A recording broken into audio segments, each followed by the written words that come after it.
लेकिन सिचुएशन ये थी कि अंग्रेजों की हुकूमत है और आदत करीमा ये है कि दारुल इफ्ताही में बैठे रहते हैं। 5 वक्त की नमाज के लिए मस्जिद रज़ा में चले गए। मैं आला हज़रत की बात कर रहा हूं। घर में रहे, जो घरेलू फराइज है वो भी अदा हो रहे हैं और ज्यादा से ज्यादा वक्त दारुल इफ्ता में गुजर रहा है। बाहर निकले नहीं, कॉन्फ्रेंसों में गए नहीं, सेमिनार अटेंड नहीं किया, जलसों में जाते नहीं थे। 1-2 बार जबलपुर, शादिकात बार इलाहाबाद और हज करने के लिए 2 बार गए तो बंबई। कमरे में जो बंद है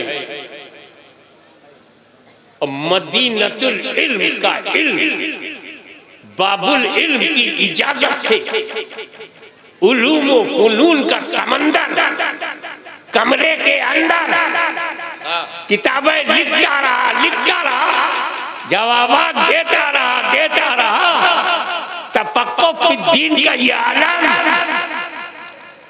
फ़िक़्ह हनफिया पर कामिल महारत का ये आलम कि अगर इमाम आज़म अबू हनीफा होते तो बोलते रज़ा तू तो मेरा शागिर्द अबू यूसुफ की तरह है।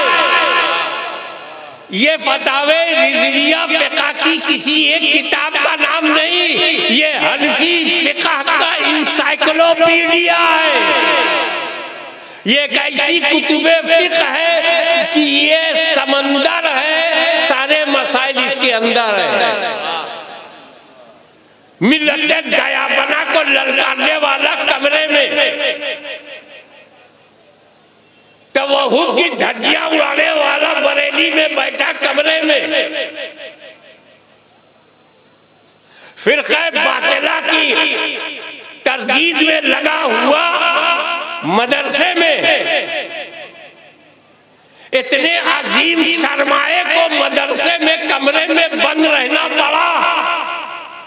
मगर कुर्बान जाओ उस मुहद्दिस आज़म पर कि बंद कमरे की अमानत को जो कलम से चल रहा था, गांव-गांव, घर-घर, करिया-करिया, दिहात-दिहात अफ़कारे रज़ा के फैलाने वाले का नाम मुहद्दिस आज़म है। दो जुमले में बात खत्म कर दूं। अगर बरेली में मुजद्दिद आज़म का कलम चल रहा था तो पूरे हिंदुस्तान में मुहद्दिस आज़म का कदम चल रहा था। मुहद्दिस आज़म किसी एक मदरसे के सनद याफ्ता का नाम नहीं, मुहद्दिस आज़म हिंद किसी एक मुदर्रिस का नतीजा नहीं।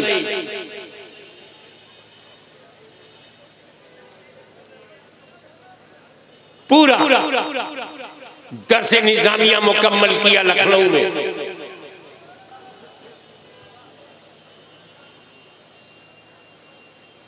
उसके बाद मजीद तालीम के लिए हजरत मुहद्दिस सूरती रहमतुल्लाह ताला अलैह से इल्मे हदीस का अलग से तालीम हासिल। साहिबुल इक़्तिदार सरकार अब्दुल मुख्तदिर बदायूनी कादरी रहमतुल्लाह अलैह से सनद हदीस लिया, मुहद्दिस की डिग्री उन्होंने दिया। और जब मुहद्दिस आज़म मुहद्दिस बन करके किचौचा आए तो हम सभी है गौसे आज़म, सरकार मखदूम अहले सुन्नत सरकारे सरकारा सैयद शाह अली हुसैन रहमतुल्लाह अलैह ने जब सनद देखा, कहा यह काफ़ी नहीं है, अभी तुम मुकम्मल आलिम नहीं बने हो। आलिम हो गए, फाजिल हो गए, मुहद्दिस हो गए, शाह अली हुसैन कहते हैं अभी तुम मुकम्मल नहीं हुए हो, अभी तुम जाओ आला हज़रत इमाम अहमद रज़ा की बारगाह में फतवा नवीसी सीखो। 2 साल तक मुहद्दिस आज़म रिज़वी दारुल इफ्ता में फतवा नवीसी सीखते रहे। आला हज़रत का कुर्बे खास मिला और 2 साल के बाद मुकम्मल होने के बाद वो खिचौचा है। तो मुहद्दिस आजम किसी चलते फिरते आदमी का नाम नहीं। सैयद हो जाना आसान है, सैयद का बेटा सैयद, लेकिन मुहद्दिस आजम होना आसान नहीं।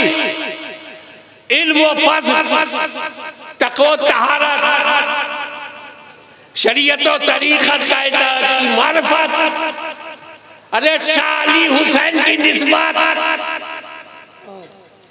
सुल्तानुल वाइज़ीन अहमद अशरफ की बायात, मुहद्दिस सूरती का इल्म हदीस,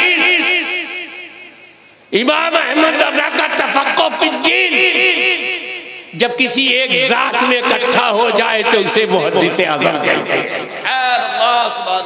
मुहद्दिस आज़म वो जात है जिसमें अली हुसैन भी है, आले रसूल मारारवी भी है, इमाम अहमद रज़ा भी है, उनकी जात में मुहद्दिस सूरती भी हैं, अब्दुल मुक़्तदिर बदायूनी भी हैं। बदायूं जाओगे अब्दुल मुक़्तदिर मिलेंगे, मारहरा जाओगे आले रसूल मिलेंगे, बरेली जाओगे अहमद रज़ा मिलेंगे।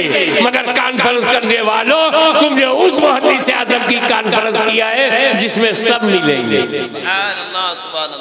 ये वो धारा है जिसमें सारे धारे मिले हुए हैं। वो फितना शुद्धि का चला, मुसलमानों से कहा गया अपने घर वापस आ जाओ, वह घर वापसी करो।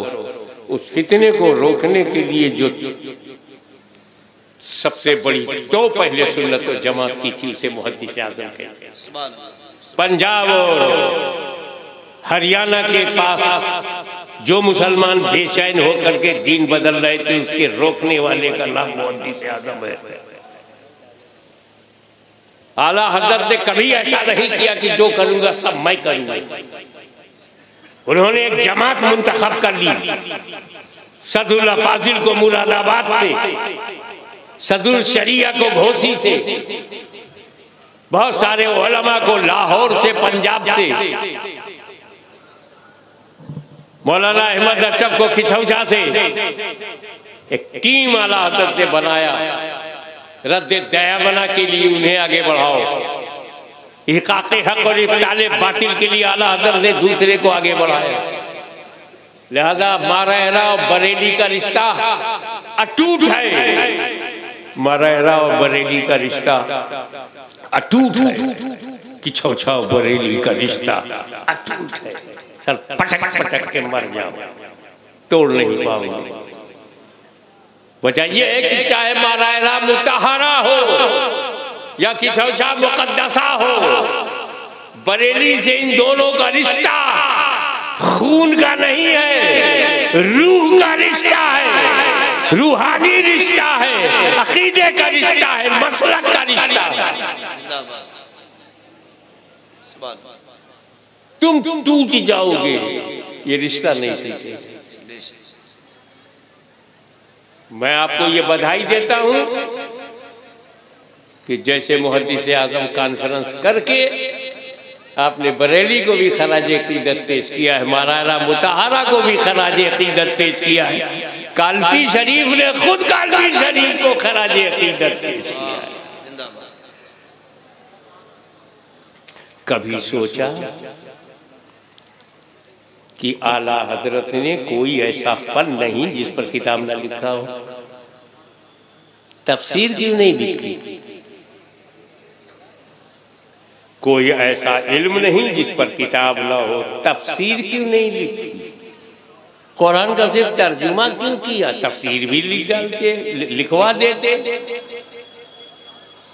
ऐसा लगता है कि मेरा मुजद्दिद साहिबे कश्फो करामात है, मेरा मुजद्दिद साहिबे कश्फो करामात है। उन्हें मालूम है कि कुछ लोग कहीं लड़ाने के लिए उल्टी सीधी बातें न करें, तो कुछ काम मैं करूं, कुछ खिचौछा करे। तर्जुमा आला हजरत ने लिख के छोड़ दिया ताकि बरेली के तर्जुमे को समझाने के लिए खिचौछा से तफसीर अशरफी लिखी जाए। और जैसे तर्जुमे से तफसीर अलग नहीं होती, अहमद रज़ा से खिचौछा वाले भी अलग नहीं हो सकते। नारे तकबीर, नारे रिसालत, फैज़ान फैजाने की चौचा शरीफ, फैजाने बरेली शरीफ।